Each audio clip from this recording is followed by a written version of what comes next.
Lihim ng liham. Ang pinakamakulit na girlfriend mo sa balat ng radyo. Isang magandang morning sa inyong lahat! Ako pa rin po nag-iisang girlfriend mo sa radio. My name is Lindsay.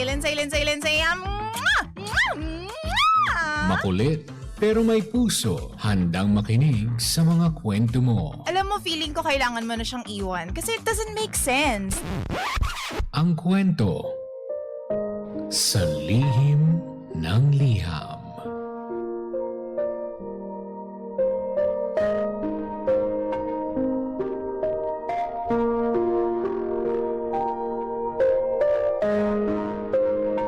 Mahal kong Lindsay.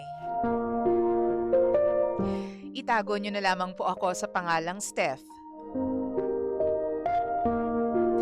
Hindi ko po alam kung overacting lang po ba ako. Pero hanggang ngayon, masakit pa rin isipin na nawala ang friendship na halos kalahati na ng buhay ko. Dahil lang sa relationship ko ngayon. DJ Lindsay, meron po akong maliit na circle of friends na magkakasama na po kami simula pa lang high school. 2 babae at 2 lalaki. At kahit magkakaiba na po kami ng goal sa buhay ngayon, never nawala yung connection namin.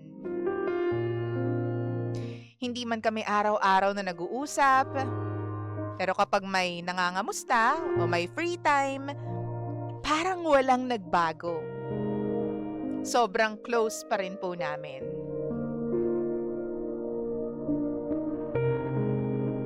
Noong nagkaroon po ako ng boyfriend 3 months ago, naging issue sa kanya yung isa naming guy na friend. Hindi naman kami palaging magka-chat nung kaibigan ko na yon. At sa totoo lang, bihira lang siyang magparamdam dahil busy rin siya sa mga trainings niya. Kapag mag-message yun sa akin, simpleng kamustahan lang o update sa buhay, parang normal na kaibigan lang talaga.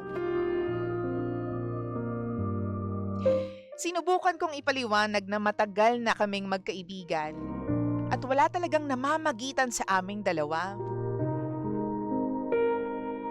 Totoo rin naman na noong mga bata pa kami, nagkaroon kami ng simpleng crush sa isa't isa. Nasabi ko rin yon sa boyfriend ko kasi ayoko ngang magtago sa kanya ng mga bagay. Pero hanggang doon lang talaga yun. Hindi kami naging mag-on. At hindi rin kami nagkaroon ng situationship.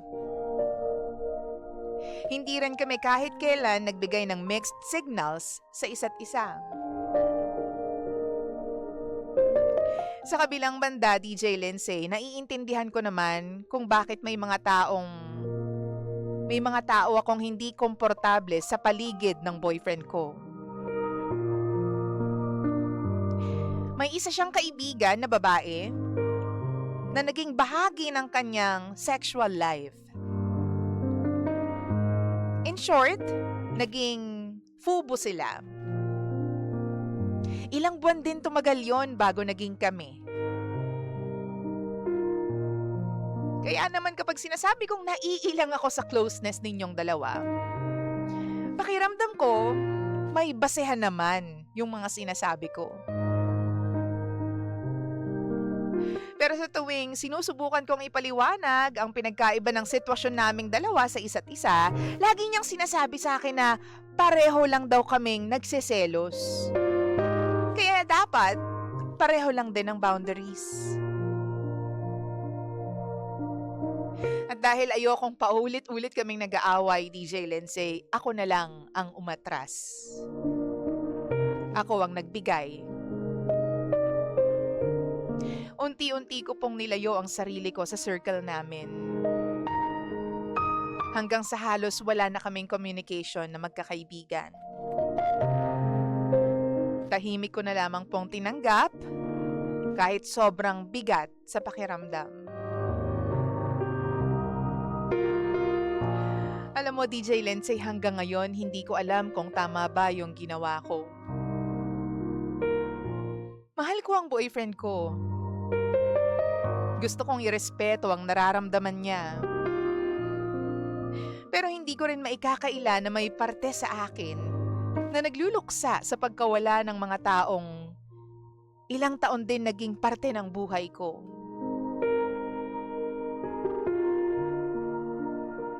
Kaya naman napapaisip po ako kung normal lang bang masaktan ng ganito?